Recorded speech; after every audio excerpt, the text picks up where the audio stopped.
still remember that evening. How I sat at the table, gripping my fork so tightly my knuckles turned white. How my father, Ronald, stood up and said the words that have been carved into my memory forever. "Here sits our family failure." The whole table erupted in laughter. And me. I just sat there in silence. I was 21 at the time, and I thought I knew who I was. Turns out, I knew nothing. But that night, I made myself a promise. I would show him who I would become. And now, 8 years later, I'm finally ready to tell this story.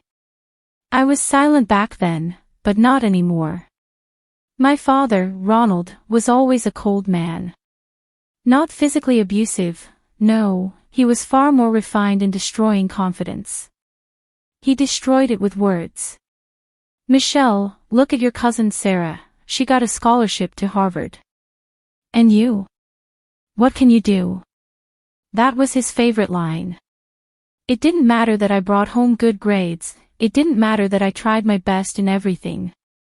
There was always someone better to compare me to. My mother, Sharon, stayed silent. She sat at the kitchen table while my father delivered his usual lecture about how hopeless I was, just staring at the floor. Sometimes, when he left the room, she'd quietly stroke my hair. "He doesn't mean it, honey." But I knew she was lying. At 16, I wanted to become a photographer. I showed my father my work, landscape shots, portraits of friends. He glanced at them for 3 seconds and said, "Childish nonsense. Serious people don't waste time on this garbage." That day, I burned all my photos in the yard. My mother watched from the window but didn't come out to stop me. Any dream I had was crushed by his words. "You think you're special. There are millions like you. You're nothing extraordinary." Teen years, the first escape attempts. When I turned 18, I knew one thing: I had to get out of there. Not physically run away, just build a life far from his constant humiliation. I enrolled in a university in a nearby city. My father said, wasting money on an education for a girl who'll end up stuck at home with kids. But I insisted. I took out student loans, worked part-time as a waitress. My first semester was a nightmare. I worked until 2 a.m. in a restaurant, then studied until morning. I fell asleep in lectures. My grades were average. When I came home for break, my father smirked, "How's our future businesswoman doing?" His words dripped with sarcasm. "I'm doing fine, Dad," I replied. "Fine." He laughed. "Michelle, let me predict your future. In a year you'll drop out of college and come back home. In 3 years you'll marry the first idiot who proposes. In 5, you'll be stuck with kids, remembering how you once thought you'd be somebody." That night I cried in my childhood bedroom. But the next morning, I made a decision, would prove him wrong. My second year went better. I got a job as an assistant in a marketing agency. The pay was terrible, but I was learning. I observed how professionals worked, how they built campaigns, how they spoke with clients. But my father didn't give up. When I told him about the new job, he said, "Fetching coffee and making copies, and you call that a career? Michelle, wake up, you're average." The humiliating family dinner. In my 4th year, I was invited to a big family dinner for my Uncle Martin's birthday.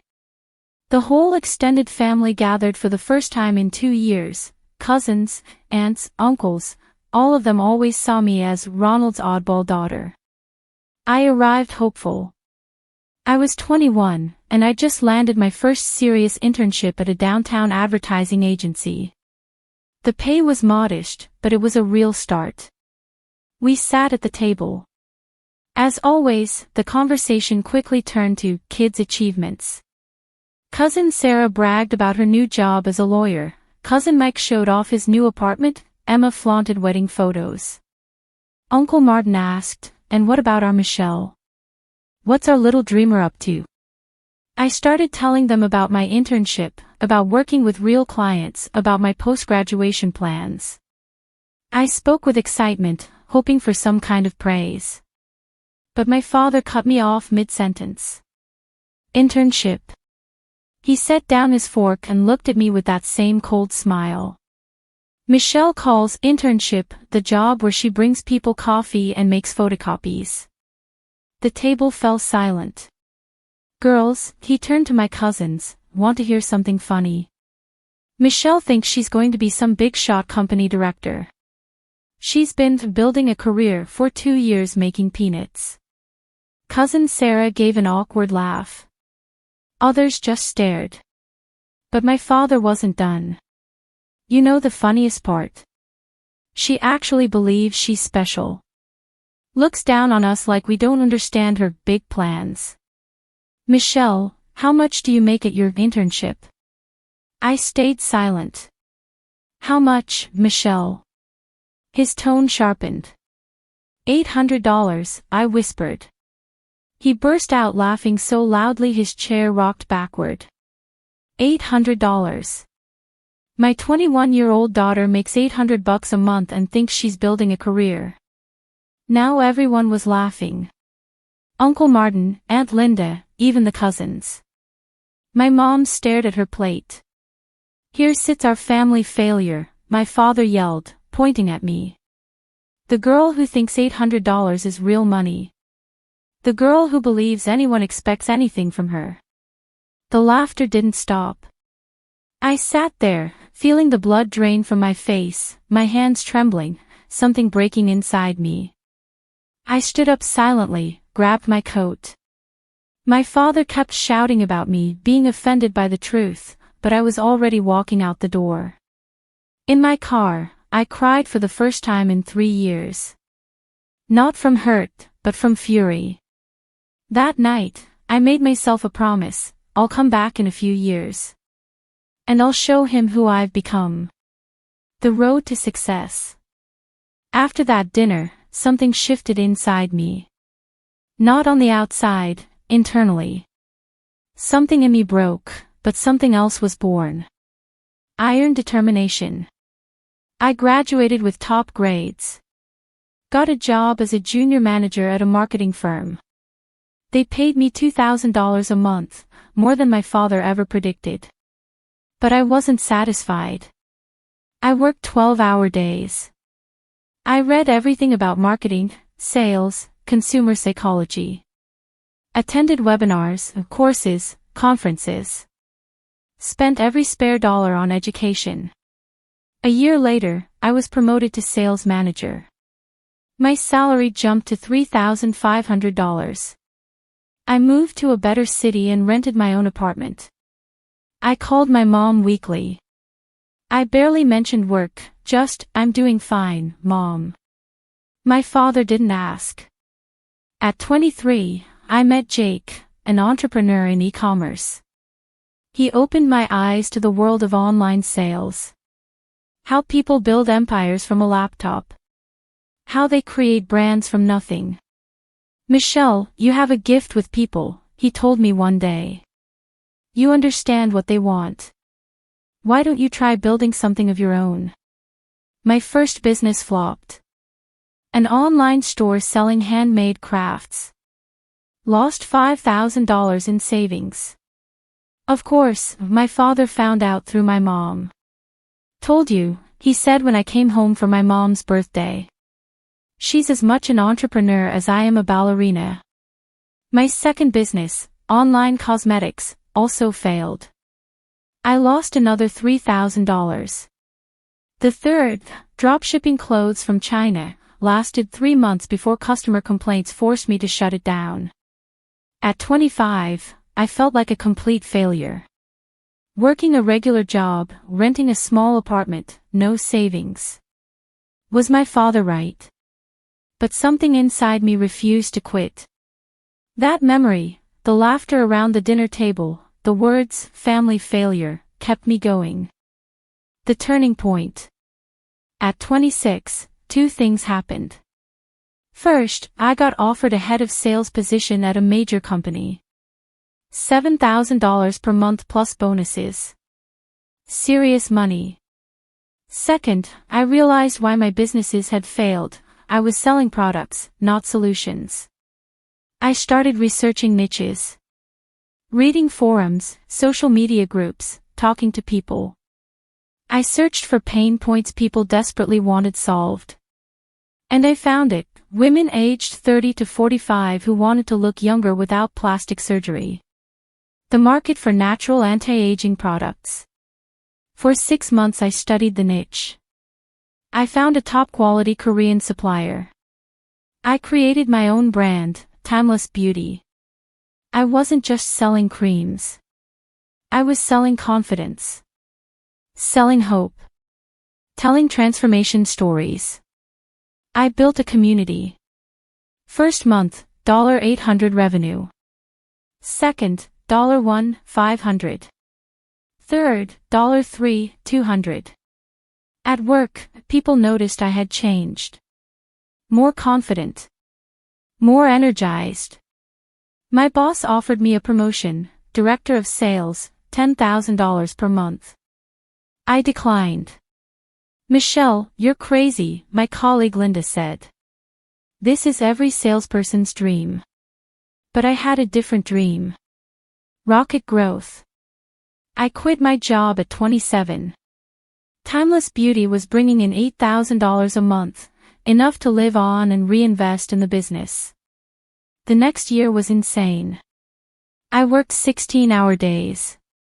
Learned Facebook, Google, TikTok ads. Hired freelancers.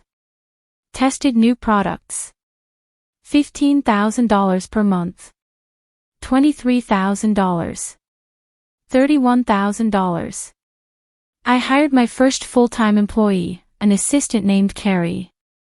Then a designer. Then a copywriter.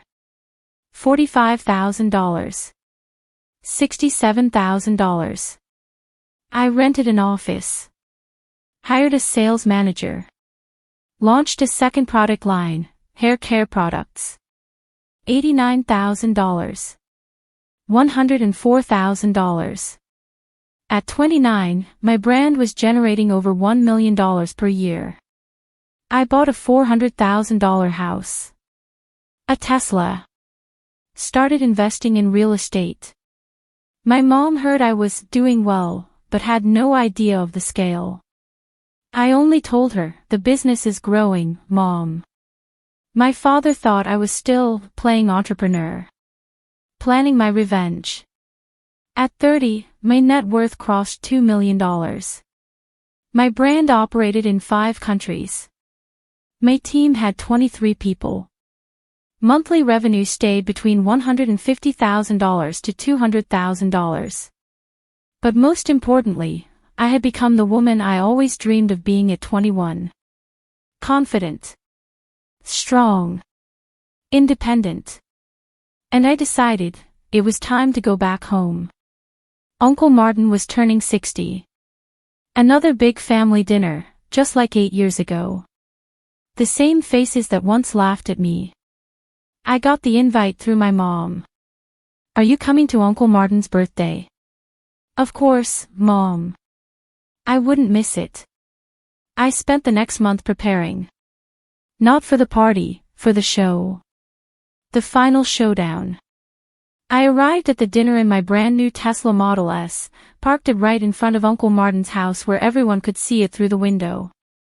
I wore a tailored Armani suit, bought especially for this occasion. A Rolex on my wrist, not to show off, but to remind myself of what I had built. When I walked inside, the room fell silent. In 8 years, I had changed. Not just my clothes or my posture, my entire energy was different. I radiated confidence. Power. "Michelle." Aunt Linda gasped. "Look at you." My father glanced up from his newspaper. His expression shifted, surprised but trying to hide it. "Hello, Dad," I said calmly. He gave me a curt nod. "Michelle." No hug. No smile. As always. We sat at the table. The same faces, the same types of conversations. But this time, the tone was different. They spoke about mortgages, divorces, job layoffs. Life wasn't as shiny as it had been 8 years ago. "Michelle, tell us about yourself," Uncle Martin asked. "What are you doing these days?" "I own my own business," I replied simply. "What kind of business?" My father interrupted with that same condescending tone. "A beauty brand. We sell skincare products online." He gave a smirk. "Oh, an online shop. What do you make? What, $1,000 a month?" The room went quiet. Everyone remembered the last dinner, the way they'd laughed. I calmly took my phone out of my bag, opened my banking app, and turned the screen to face him. "See for yourself." He leaned over, his face shifting as he read the number. First came confusion. Then disbelief. "This isn't yours," he muttered. I scrolled to my company's account overview. Monthly income, $187,000. I held it out for the entire table to see. "This isn't yours either?" I asked. The phone passed from hand to hand. Shock spread around the room. "Michelle," Cousin Sarah whispered, "is this really yours?" Instead of answering, I took out another set of papers, property ownership documents for the house I had bought for my mother a month prior. Paid in full. $320,000. I placed them in front of my mother. "This is yours, Mom. Your new house. With a backyard, a garage, and a pool. You can move in any time you want." Mom started crying silently. "But there's one condition," I said, locking eyes with my father. "This house is for you, Mom, and you alone. Someone who called me a family failure is not welcome there." My father's face turned crimson. "You can't." "I can," I cut him off, firm and calm. "It's my house. My money. My rules." I stood up from the table. "Do you remember that dinner 8 years ago?" I asked, staring into his eyes. "When you called me the family failure? When you all laughed because I made $800 a month?" Silence. "Want to know the real joke? You always knew I was special. Otherwise, you wouldn't have worked so hard to break me. People don't waste their energy on nobodies." The silence around the room was deafening. "You were wrong about me, Dad. I didn't come back empty-handed. I didn't come back at all.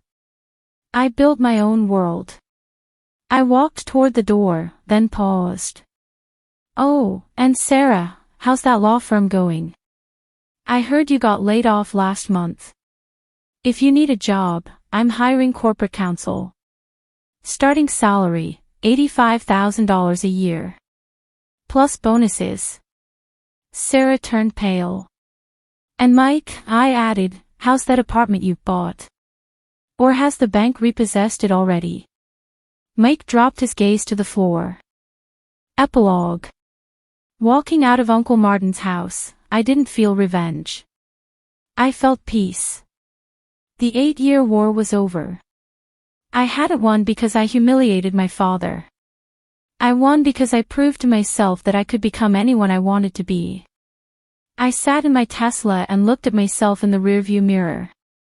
In the reflection, I saw a woman I could finally be proud of, strong, independent, successful. My father would never change. He would always be the cold man who crushed dreams. But I didn't need his approval anymore. I drove home, to my house, to my team, to my future. The next day, my mom called. "Michelle," she said through tears, "I'm so proud of you." "I'm proud of myself too, Mom," I replied. And it was true. For the first time in 30 years, I was truly proud of myself. Sometimes, the best revenge isn't rage. It's the quiet calm of your success.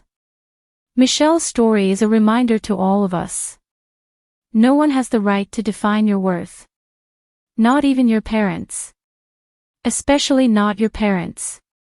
You are the only one who decides who you will become.